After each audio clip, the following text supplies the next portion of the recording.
So welcome back guys, बहुत बहुत स्वागत है आपका एमपी के number 1 education channel let's crack MP exams में। दोस्तों जेल प्रेरी का नोटिफिकेशन बहुत जल्दी आने वाला है। हालांकि हमको डेट पता चल गई है, 24 अक्टूबर के आसपास परीक्षा हो सकती है और उसके लिए पीबी ने भी कमर कस ली है, तो आप भी कमर कस लीजिए, तैयार हो जाइए मेरे साथ जेल प्रेरी के सामान्य ज्ञान को पढ़ने के लिए। हालांकि सामान्य ज्ञान एक ऐसा टॉपिक होता है जो कि आपको लगभग ये मान चलो कि 99% एग्जाम्स में काम आने वाला है। क्यों आने वाला है? क्योंकि आप चाहे उठा के देख लें एमपीएसआई, चाहे आप उठा के देख लें एमपीपीएससी, ठीक है, एमपीपीएससी, आप एमपीएसआई, आप उठा के देख लीजिए पटवारी, आप उठा के देख लीजिए यूपीएससी, आप उठा के देख लीजिए any kind of PSC, any kind of exams, आप कोई भी एसएससी की बात कर लें, एसएससी। तो देखिए सामान्य ज्ञान अब कभी वेस्ट नहीं जाएगा, तो जानिएगा। और खास करके जेल प्रेरी और एमपी की परीक्षाओं के लिए तो जेल प्रेरी का जो सिलेबस है वो हमारा ऐसा है कि इसमें आने वाला सामान्य ज्ञान सभी एग्जाम में पूछा जाता है। तो चलिए फटाफट। जी हाँ, वर्मा जी नमस्कार, माली जी नमस्कार, नमस्कार सभी के लिए। चलो भाई फटाफट शेयर कर दो अपने व्हाट्सएप ग्रुप पर। तब तक मैं आपको बता दूं कि 9 बजे क्लास स्टार्ट होती है सरमदी सर की, 9:45 पर मेरी क्लास चालू होती है और 11 बजे राहुल मैडम की चालू होती है क्लासेस। सरमदी सर पढ़ा रहे हैं मैथ्स, मैं आपको पढ़ाऊंगा 2 दिन सामान्य ज्ञान, 1 दिन हिंदी, फिर सामान्य ज्ञान, फिर हिंदी, इस टाइप से काम चलेगा। और यहाँ पर राहुल मैडम पढ़ाएंगे आपको इंग्लिश और साइंस के सब्जेक्ट। अब कुछ बच्चे जो पूछ रहे थे कि भाई और भी कौन कौन सी एग्जाम की तैयारी होती है, तो यहां पर आपको सारी एग्जाम की तैयारी मिल जाएगी। लाइक अगर आप देखें तो जेल प्रेरी के साथ साथ एमपी पीएससी के अलावा और भी एग्जाम की तैयारी करवाते हैं। मेरा टाइम टेबल थोड़ा सा नोट कर लीजिए। एमपी जीके को मैं बहुत ही डिटेल में पढ़ा रहा हूं सुबह 8:30 पर।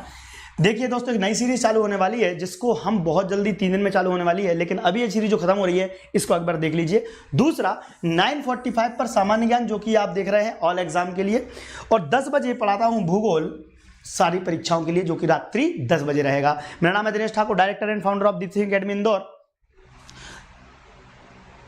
जी हाँ, जेल प्रेरी की सारी क्लासेस फ्री है, डोंट वरी, निश्चिंत रहिएगा। लेकिन हाँ, एमपीपीएससी और व्यापम की समस्त एग्जाम की तैयारी करने के लिए अनअकैडमी को ज्वाइन कीजिए, क्योंकि अनअकैडमी इंडिया का नंबर 1 प्लेटफॉर्म है।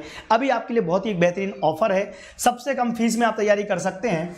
तो देखो, सबसे पहले तो आप जितने बच्चे देख रहे हैं ना, अनअकैडमी की लर्निंग ऐप तो इंस्टॉल कर लीजिए। इंस्टॉल करने के बाद यहाँ पर एमपीपीएससी व्यापम की समस्त तैयारी करने के लिए आप गोल चूज करेंगे ये, ठीक है। ऐसे ही एसएससी भी कर सकते हैं आप, गोल तो बहुत सारे चूज कर सकते हैं। गोल चूज करने का मतलब ये है, और टेट वाले बच्चे ये चूज करेंगे, गोल का मतलब ये है कि आपका लक्ष्य क्या है, आपको क्या बनना है और क्या आपको निकालना है परीक्षा। अब यहाँ पर 12 महीने का 24 महीने का जो सब्सक्रिप्शन है, यदि आप लेने जाते हैं तो मात्र 6,300 रुपये में प्री और मेंस के सारे सब्जेक्ट, एमपीएसआई के सारे सब्जेक्ट मिल रहे हैं घर बैठे।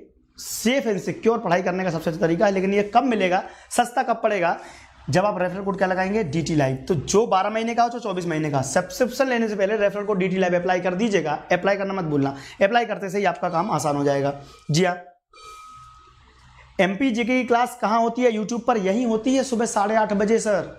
और देखो भैया, क्लास के लिए निश्चिंत रहिएगा। जिसको भी एमपी पीएससी एमपीएसआई की चाहिए है एग्जाम, यहाँ पर मात्र एमपीपीएससी लिख के व्हाट्सएप कर देना, आपको नोटिफिकेशन आना शुरू हो जाएंगे। ये मेरा कॉन्टैक्ट नंबर है। सब्सक्रिप्शन में कोई भी दिक्कत आए आप मुझे व्हाट्सएप कर सकते हैं, फोन लगा सकते हैं अनअकैडमी के सब्सक्रिप्शन के लिए। दिनेश प्रताप सिंह ठाकुर नाम से मुझे फॉलो कीजिएगा फ्री लेक्चर्स के लिए अनअकैडमी पर। तो चलिए स्टार्ट करते हैं आज की पहली क्लास, पहला लेक्चर। जी हाँ, नमस्कार मिश्रा जी आ गए, बहुत बढ़िया,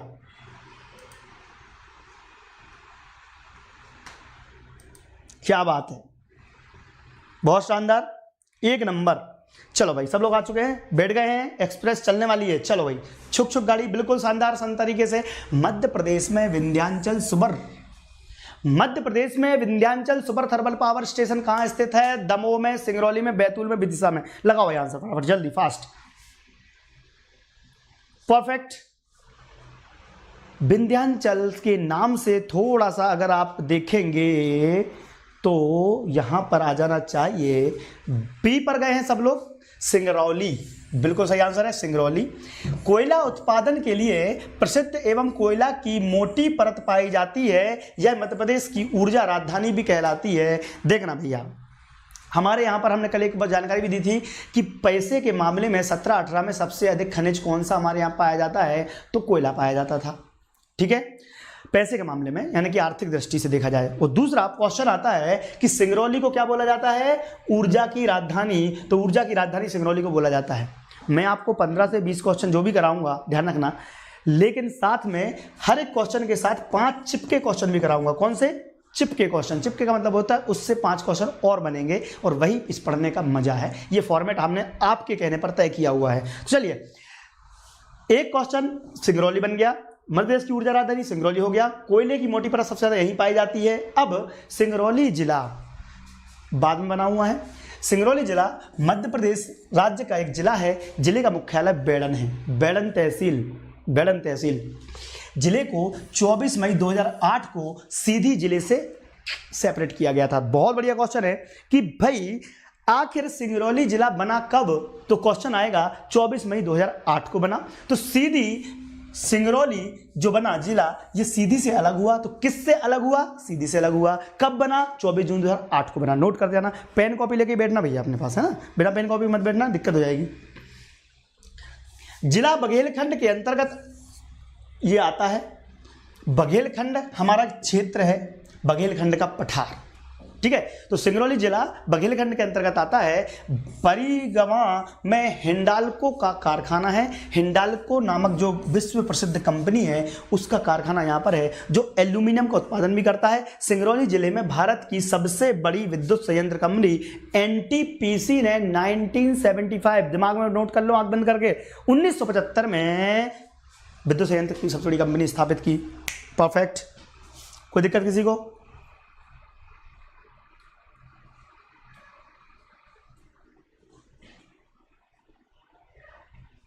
ठीक है, गुड। अब यहां पर एक बात बता दूं, बच्चे पूछ रहे थे भाई पुराना सिलेबस हमने 2017 का निकाला है जेल प्रहरी वाला, तो उसमें तो गुड। चलो आगे बढ़ते हैं। 100 मार्क्स का पेपर था, उसमें 20-20 नंबर के क्वेश्चन आए हुए थे। अब देखते हैं, वो पुराना नोटिफिकेशन था, नया क्या आता है। चलते हैं। सीधी जिले का सबसे बड़ा राष्ट्रीय उद्यान कौन सा है? सीधी जिले का सबसे बड़ा राष्ट्रीय उद्यान कौन सा है? बरगद वन्य जीव अभ्यारण्य, संजय राष्ट्रीय उद्यान, मंडला राष्ट्रीय उद्यान, कानाकिसली राष्ट्रीय उद्यान। सर क्लास का टाइम 9:30 बजे हो सकता है क्या? मुझे लग रहा है कि नहीं हो पाएगा, क्योंकि 9:30 तक, वो 9 सवा 9 तक तो मेरी क्लास ही चलती है MP GK की 8:30 वाली, तो एकदम से मैं स्विच नहीं कर पाता हूँ ना मित्रों, इसलिए। आंसर आ गया है भैया। सीधी जिले का सबसे बड़ा राष्ट्रीय उद्यान कौन सा है? बहुत बढ़िया। बी और सी में हो ये लड़ाई, बट करेक्ट आंसर है बी, संजय राष्ट्रीय उद्यान। इस उद्यान का विस्तार देखें तो 466.65 वर्ग किलोमीटर है, और यह संजय डुबरी टाइगर रिजर्व के अंतर्गत पड़ता है। 2008 में बाघ आरक्षित क्षेत्र भी इसे घोषित किया गया है। तो क्वेश्चन आएगा संजय राष्ट्रीय उद्यान को बाघ आरक्षित क्षेत्र कब घोषित किया गया? तो 2008 में। नोट कर लेना, 2008 में। सामने लगा दिया संजय, बहुत बढ़िया।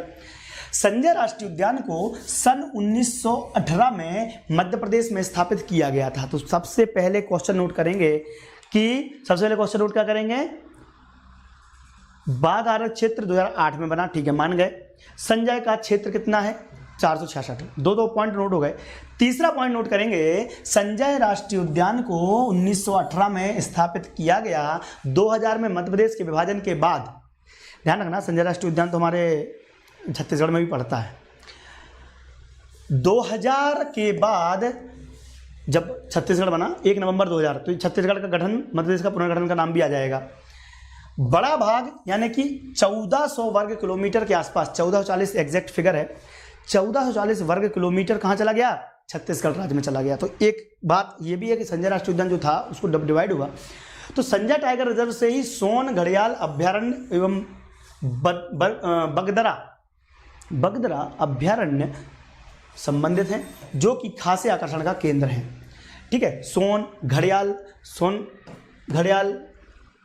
बहुत बढ़िया। छत्तीसगढ़ के गुरु घासीदास राष्ट्रीय उद्यान से सटा होने के कारण यहाँ प्रतिवर्ष आने वाले हाथियों का झुंड भी, देखो छत्तीसगढ़ से हाथियों का झुंड भी आता है। ठीक है, देखो इसके लिए ग्रेजुएट होना जरूरी है। देखो अभी तक तो था, अब कुछ आता है तो देखना पड़ेगा। जी हाँ, नहीं।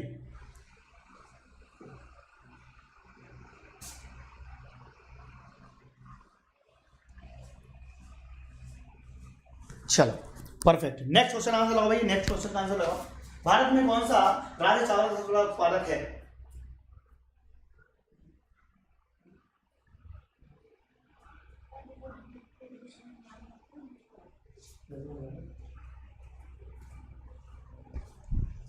भारत में कौन सा, देखो भैया जेल प्रहरी के लिए ग्रेजुएशन और 12th, तो इसमें संशय रहता है, कभी कभी 12th बेसिस भी हो जाती है परीक्षा, बट जब नोटिफिकेशन आएगा तब कंफर्म पता चल पाएगा, बट ग्रेजुएशन तो कंफर्म है। भारत में कौन सा राज्य चावल का सबसे बड़ा उत्पादक है? तमिलनाडु, मध्य आंध्र प्रदेश, हरियाणा, पश्चिम बंगाल। पश्चिम बंगाल पर गए हैं बच्चे, बहुत बढ़िया, शानदार, करेक्ट आंसर, 1 नंबर। हालांकि पढ़ा हुआ, इसको ध्यान से समझना, बहुत सारे क्वेश्चन आने वाले हैं इसमें से। चावल विश्व की दूसरी सर्वाधिक क्षेत्रफल पर उगाई जाने वाली फसल है। चावल विश्व की दूसरी सर्वाधिक क्षेत्रफल पर उगाई जाने वाली फसल है, पहला क्वेश्चन, पहला मतलब एक और पॉइंट। विश्व में लगभग 15 करोड़ हेक्टेयर भूमि पर 45 करोड़ टन चावल का उत्पादन होता है। ठीक है, तो ये तो विश्व की बात हो गई। अब भारत, देखो भाई एक बात बता दूं, जेल प्रहरी को लेकर कई लोग को संशय ये होता है कि क्या पढ़ें, कितना पढ़ें, कहाँ से पढ़ें। तो मैं आपको उसी लेवल के क्वेश्चन करा रहा हूं जो जेल प्रहरी में इसी लेवल के क्वेश्चन आते हैं, क्योंकि उसमें बहुत सारा मध्य प्रदेश का भी पूछा जाता है मैक्सिमम टाइप में, और बाकी का जो मध्य प्रदेश के अलावा भारत की कुछ इंपॉर्टेंट चीज़ें पूछी जाती है, मध्य प्रदेश भारत के लेवल का पूछा जाता है। इस पर मैं अलग से वीडियो स्पेसिफिक बना दूंगा, बट अभी मैं आपको बताना चाहता हूँ कि जो लेवल क्वेश्चन करवा रहा हूँ यही क्वेश्चन आपके एज इट इज आते हैं, निश्चिंत रहिएगा। पश्चिम बंगाल हो गया। भारत विश्व में चावल का दूसरा सबसे बड़ा उत्पादक देश है। यहाँ विश्व का कुल पूरे वर्ल्ड का देखें तो 20% चावल पैदा होता है, एक पॉइंट ये भी नोट कर सकते हैं आप। इसी के साथ भारत में 4.2 करोड़ हेक्टेयर भूमि पर 9.2 करोड़ मीट्रिक टन चावल का उत्पादन किया जाता है। चावल भारत की सर्वाधिक मात्रा में उत्पादित की जाने वाली फसलों में से एक है। यहाँ लगभग 34% भूभाग पर मोटे अनाज की खेती की जाती है, और भारत में चावल उत्पादक राज्यों में पश्चिम बंगाल सबसे पहला, दूसरा उत्तर प्रदेश, तीसरा आंध्र प्रदेश, बिहार, मध्य प्रदेश, छत्तीसगढ़, तमिलनाडु, कर्नाटक, उड़ीसा, असम तथा पंजाब ये है। यह दक्षिण और पूर्वी भारत राज्यों में मुख्य भोजन है। हाफ एन आवर, आधे घंटे चलती है बस, ओनली आधे घंटे। जी हाँ, ठीक है। किसने मोरसिन तुर्की में fig artist gymnastic world challenge cup में वॉल्ट इवेंट में स्वर्ण पदक जीतते हुए भारत का प्रथम जिम्नास्टिक बनकर इतिहास रचा था? देखिए भैया, बहुत खेलों से संबंधित 1-2 क्वेश्चन आते हैं, तो खेलों में अगर किसी ने बहुत बढ़िया काम किया हो, ओलंपिक लेवल का, राष्ट्रीय खेल, राष्ट्रमंडल खेलों से क्वेश्चन आ जाता है, तो 1-2 क्वेश्चन तो इस प्रकार के आएंगे जो कि आपके बहुत ही ऐतिहासिक क्वेश्चन हैं, जिसमें से एक ये क्वेश्चन भी है। सुशील कुमार, अश्विनी नलचप्पा, दीपा कर्माकर, अरुणा रेड्डी, इनके बारे में थोड़ा जिक्र भी करेंगे। क्या बात है बाबा, क्या बात है, बस शानदार मित्रों, शानदार। ये लाइक ठोक दो पहले तो, लाइक के बिना काम नहीं बनेगा भैया। गाड़ी में थोड़ा तेल डालो, एक्सप्रेस बढ़ेगी तभी आगे। एक्सप्रेस आगे कैसे बढ़ेगी? तेल डालो गाड़ी में, फटाफट फटाफट। Dipa Karmakar is the right answer, perfect है, बच्चों ने लगा भी दिया है, Dipa Karmakar is the right answer. जी हाँ, दीपा कर्माकर आंसर है इसका।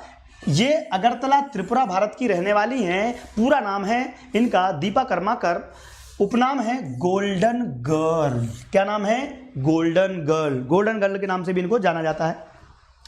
जन्म 9 अगस्त 1993 में हुआ था, ठीक है, 1993 में। अब आयु अपन गणना जन्म दिनांक से ही करा करेंगे, क्योंकि ये वीडियो आप बाद में देख सकते हैं, बोले 26 साल, हमें 26 साल नहीं रह सकती, ठीक है। अब यहीं पर आप देखेंगे दीपा ने 2016 ग्रीष्मकालीन ओलंपिक में भारत का प्रतिनिधित्व किया था।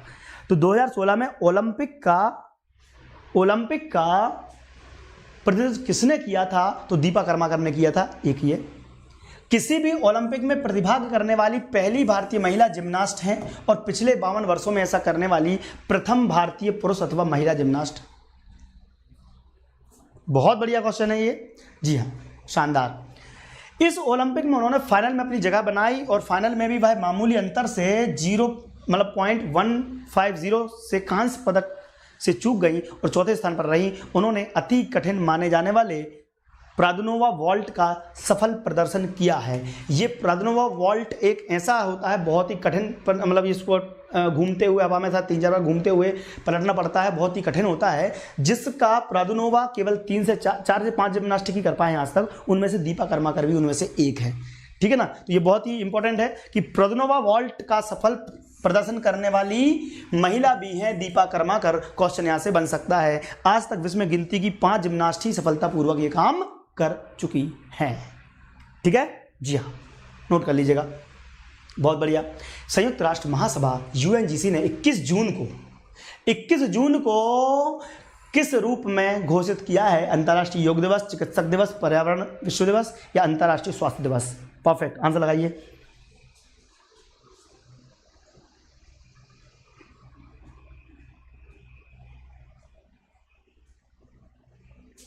जी के देखिए वे जॉब के बारे में जानकारी, कॉलेज के बारे में जानकारी, रोजगार संबंधी कहां पर कौन सी वैकेंसी निकली है, इसके लिए रोजाना 12 बजे घड़ी में दिन में मैं आपके लिए एक न्यूज़ लेकर आता हूं, जिसमें कि हम सारी रोजगार की खबरें कवर करते हैं, सारे कॉलेज स्टूडेंट्स की जानकारी देते हैं, कोई भी केसेस होते हैं उनकी जानकारी देते हैं। तो ये इसमें सब सम्मिलित रहता है। तो 12 बजे आके आप मुझसे बात भी कर सकते हैं। जिनको मुझसे बात करनी है रूबरू, कुछ क्वेश्चन पूछना है, उसका आंसर मिलेगा। अंतर्राष्ट्रीय योग दिवस बिल्कुल सही आंसर है।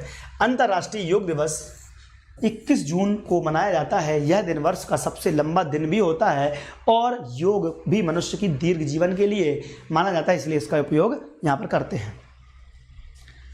पहली बार यह दिवस 21 जून 2015 को मनाया गया था। तो क्वेश्चन यहां से बनता है कि पहली बार कब मनाया गया?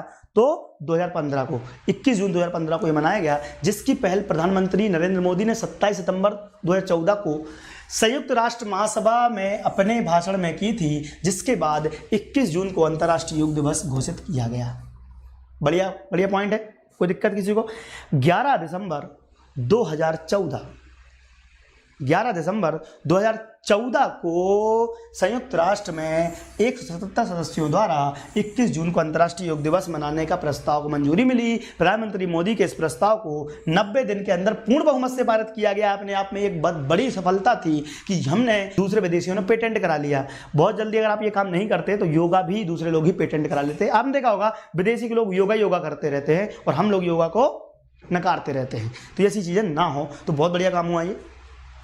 निम्नलिखित में से किस सिंचाई प्रणाली पर मध्य प्रदेश सिंचाई क्षमता सुधार परियोजना केंद्रित है? सागर नदी मध्यम सिंचाई परियोजना, ओमकारेश्वर मेजर सिंचाई परियोजना, बुंदला मध्यम सिंचाई परियोजना, बुंदेला के नाम से भी है, कुंडलिया सिंचाई परियोजना। परफेक्ट आंसर लगाइए भाई जिसको आंसर मालूम हो। जी हाँ, 2 रिक्वेस्ट करूंगा, इसका आंसर जब तक आप लगा रहे हैं। अनअकैडमी पर जब भी आप सब्सक्रिप्शन लेंगे रेफरल कोड DT लाइव का उपयोग करना है। एक दूसरी रिक्वेस्ट ये है कि अपने 8878693372 व्हाट्सएप नंबर है, अपना ग्रुप बना लीजिए व्हाट्सएप पर और इसको शेयर कीजिएगा वीडियो को अपने जो भी पढ़ाई लिखाई ग्रुप हैं। और हाँ, जिसको PDF चाहिए है वो DEEPTI Deepti Singh academy PDF के लिए सर्च कर लीजिए, मैं वहाँ भेज दूंगा। ठीक है ना? जी हाँ, भेज दूंगा भाई जिनको PDF चाहिए। Deep Singh academy Telegram group पर, कहाँ पर? टेलीग्राम ग्रुप पर भेजना, आज भेज दूंगा मैं। जेल प्रायरी की ओमकारेश्वर नहीं है भैया। करेक्ट आंसर है 4th कुंडलिया सिंचाई परियोजना। कुंडलिया सिंचाई परियोजना परफेक्ट है। 12 सितंबर 2008 को मध्य प्रदेश के मुख्यमंत्री शिवराज सिंह चौहान ने राजगढ़ जिले में कुंडलिया बांध का लोकार्पण किया था। ये इंपॉर्टेंट इसलिए भी है, पहली बात तो ये शिवराज सिंह सरकार द्वारा किया गया है, क्वेश्चन आ सकता है क्योंकि सरकार उन्हीं की चल रही है। दूसरा, 12 सितंबर 2018 लेटेस्ट परियोजना है, इसलिए भी इसका क्वेश्चन आ सकता है। मैं इंदौर से हूं, सरला जी। इस बांध का नाम अटल सागर बांध रखा गया है। तो कुंडलिया सिंचाई परियोजना का जो बांध है उसका नाम क्या है? अटल सागर। नोट करते जाना भैया। जी हाँ, जनरल प्रमोशन की बात करेंगे अपन 12 बजे। जनरल प्रमोशन के बारे में जानकारी दूंगा मैं 12 बजे प्लीज। यह बांध राजगढ़ एवं आगर मालवा जिले में काली सिंधी नदी पर बनाया गया है। किस ओर बनाया गया है? जी हाँ। देखिए भैया रोज की क्लास का टाइमिंग नोट कर लो, 9:45 9:45 से 10:15 तक क्लास चलती है। जी हाँ 10:15 तक। जी हाँ। कहाँ पर बनाया गया है? राजगढ़ में, आगरमालवा जिले में काली सिंधी नदी पर यह बांध बना हुआ है। इस बांध की ऊंचाई 44.50 मीटर है। कुंडलिया सिंचाई परियोजना से राजगढ़ और आगरमालवा जिलों में कुल 1.25 लाख हेक्टेयर सिंचाई क्षेत्र बनाया गया है।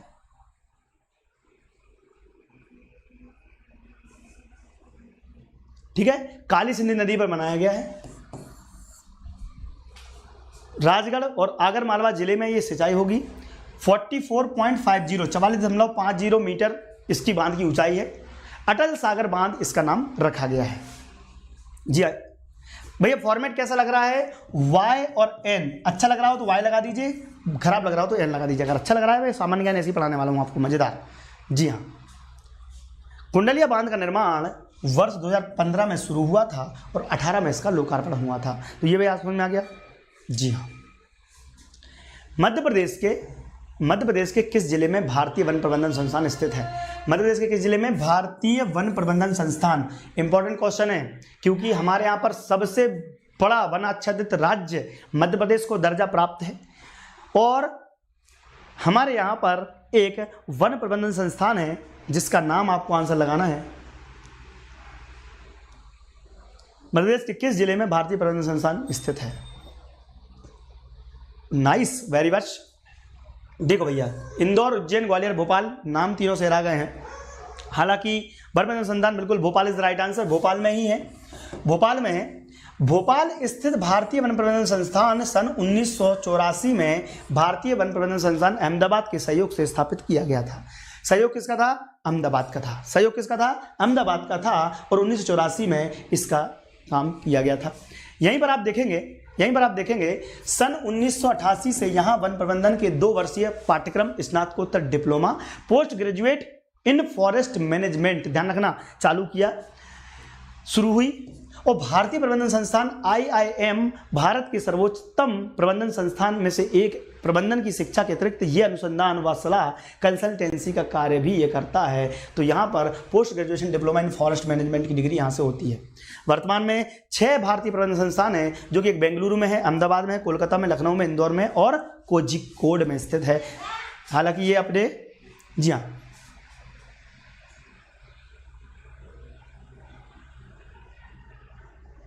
फ्री क्लासेस चलेगी, डेली फ्री क्लासेस चलने वाली है। ये विश्व का सबसे बड़ा द्वीप माजुली। देखो यार क्वेश्चन तो ऐसा बनना चाहिए था कि विश्व का सबसे बड़ा द्वीप कौन सा है? तो माजुली। और माजुली कहाँ स्थित है? नागालैंड, मिजोरम, असम, क्योंकि इस पर हम जिक्र कर चुके हैं।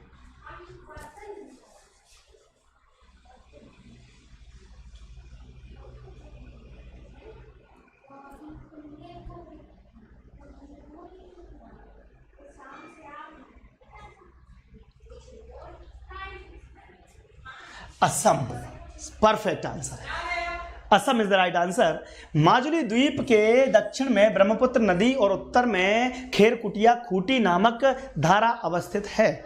नोट करते जाइएगा, बहुत काम की चीज है। ब्रह्मपुत्र नदी और उत्तर में खेरकुटिया खूंटी नामक धारा अवस्थित है। खेरकुटिया खूंटी ब्रह्मपुत्र नदी से निकलती है और आगे चलकर फिर उसी में प्रवेश कर लेती है। अब इस प्रकार से निकलेगी कोई नदी और किनारे से निकलती हुई निकल जाएगी तो एक द्वीप तो वैसे ही बनने वाला है।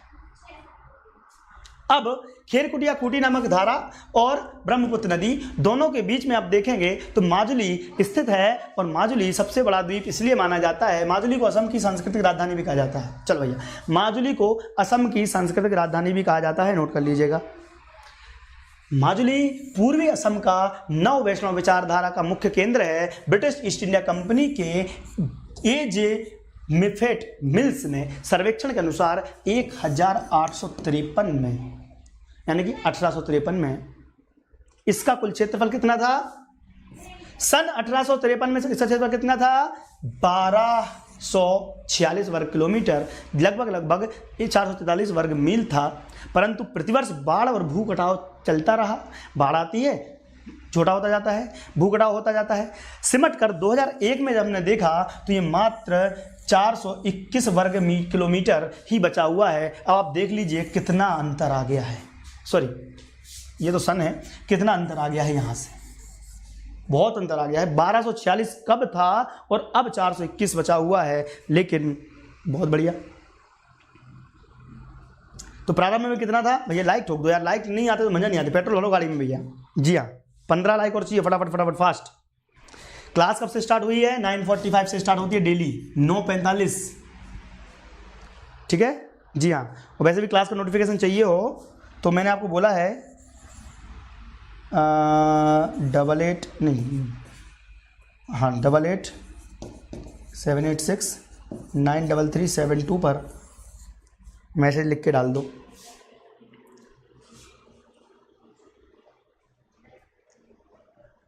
गुड, चलो भैया आगे बढ़े। मध्य प्रदेश में निम्नलिखित में से कौन सा खनिज मलचखंड खदान से संबंधित है? ओह, हल्का क्वेश्चन आ गया, लगा दो भैया आंसर। मध्य प्रदेश में निम्नलिखित में से कौन सा खनिज मलचखंड खदान से संबंधित है? तांबा, मैंगनीज। देखिए भैया, एमपी जीके चाहे इंडिया का जीके पीएससी में भी काम आएगा, पटवारी में भी काम आएगा, एसआई में भी काम आएगा, तो जीके तो कभी छोड़ना ही मत, जीके क्लास में भी छोड़ना मत बच्चा, बिल्कुल। बहुत बढ़िया। ओहो, आ गया है मलचखंड, यहाँ पर सबने लगा दिया। हाँ, एक्चुअली यहाँ पर 2 पॉइंट है। जी हाँ, एक्चुअली यहाँ पर 2 पॉइंट है। एक्चुअली क्वेश्चन का जो है ना, मलचखंड क्षेत्र कान्हा राष्ट्रीय पार्क से मध्य 20 किलोमीटर दूरी पर स्थित है और यहाँ देश का प्रतिशत तांबे का भंडार 70% दिख भी रही है, तांबे जैसी 70%। कॉपर, जी लगा दिया आंसर लोगों ने, बहुत शानदार, गुड। मलचखंड क्षेत्र, मलचखंड को एमसीपी के रूप में भी जाना जाता है, मलचखंड कॉपर प्रोजेक्ट। क्या है? एमसीपी, मलचखंड कॉपर प्रोजेक्ट भारत में एक खुली पक्की तांबे की खान है जो मध्य प्रदेश के बालाघाट से 90 किलोमीटर 56 मील उत्तर पूर्व में मलचखंड शहर के पास स्थित है। इसकी ऊंचाई कितनी है देख लो आप, ये सी लेवल से आप देखोगे 576।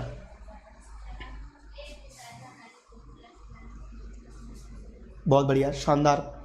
चलो भाई आगे बढ़ते हैं। बाकी क्वेश्चन अपन कल करने वाले हैं। कब करने वाले हैं? कल, ठीक है। बाकी क्वेश्चन कल करेंगे, आधे घंटे क्लास थी। और हाँ, कल आ जाना 9:45 बजे, 9:45 पे, ध्यान से, ठीक है। जी हाँ, और यहाँ पर जी हाँ, बाकी क्लास हम कल करेंगे। जो बच्चे देख रहे हैं वीडियो को, ठीक है, कल करने वाले हैं हम इसको। बहुत सारे क्वेश्चन है हमारे पास।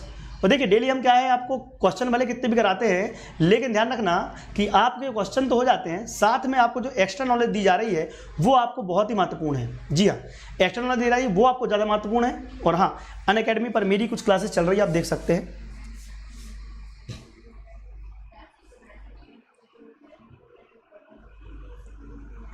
ओके, कोशिश करेंगे इंग्लिश की टर्म में अपन डाल देंगे, ठीक है ना, इंग्लिश टर्म में अपन डाल देंगे। तो जो बच्चे थे, कैसा लगा क्लास ये बताइए भैया, लाइक ठोकते जाना। कैसी लगी क्लास? कैसी लगी क्लास? जी हाँ, ठीक है। और आपको मालूम है कि हमारे 3 क्लासेस चल रही हैं, 3 क्लासेस चल रही हैं।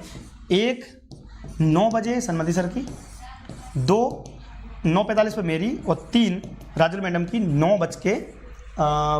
11 बजे। तो ये 3 क्लासेस चल रही हैं आपकी। और अनअकैडमी पर आप सब्सक्रिप्शन ले सकते हैं एमपीपीएससी, अगर आपकी इच्छा हो कभी भी एमपीपीएससी निकालने की। तो एमपीपीएससी के लिए आपके लिए एक रेफरल कोड है DT लाइव, ये नोट कर लीजिएगा, DT लाइव। रेफरल कोड आपको DT लाइव लगाना है। अनअकैडमी की लर्निंग ऐप इंस्टॉल कीजिए।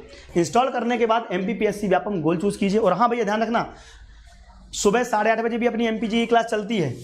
एमपीजीके की क्लास सुबह 8:30 बजे चलती है, 8:30 पर। ध्यान रखना, वो भी आपको ज्वाइन करनी है, 8:30 क्लास, ठीक है।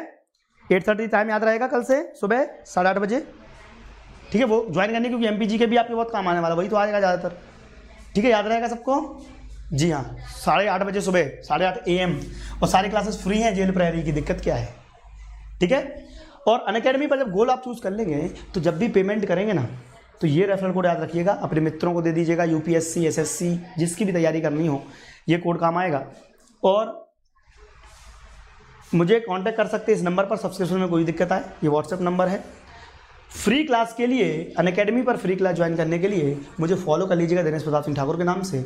और हाँ, वीडियो को लाइक और शेयर जरूर कीजिएगा ताकि बच्चे जुड़ सके। जी हाँ, लाइक शेयर जरूर कीजिएगा ताकि बच्चे जुड़ सके। और हमारी टीम लगातार आपको कंटेंट लेकर आती है। जी हाँ, शुभ शर्मा जी ने कमेंट लिख दिया है तो कोई बात ही नहीं है। Thank you very much. जय हिंद, जय भारत। क्लास नहीं मिलती उसके लिए तो मैंने आपको जानकारी दे दी है यार। Let's crack MP exam Telegram group join कर लो, क्लास का नोटिफिकेशन मिल जाएगा, हमेशा मिल जाएगा। Let's crack MP exam Telegram group join कर लो, नोटिफिकेशन मिल जाएगा। बस टेलीग्राम ग्रुप ज्वाइन करना है आपको नोटिफिकेशन के लिए। तो अगर आपको नहीं भी आता नोटिफिकेशन तो हम तो पहुंचा ही देते हैं। ठीक है, थैंक यू वेरी मच। जय हिंद, जय भारत। मिलते हैं नेक्स्ट वीडियो, तब तक के लिए धन्यवाद। प्लीज़ वीडियो शेयर करिएगा भैया, जितना हो सके शेयर करो।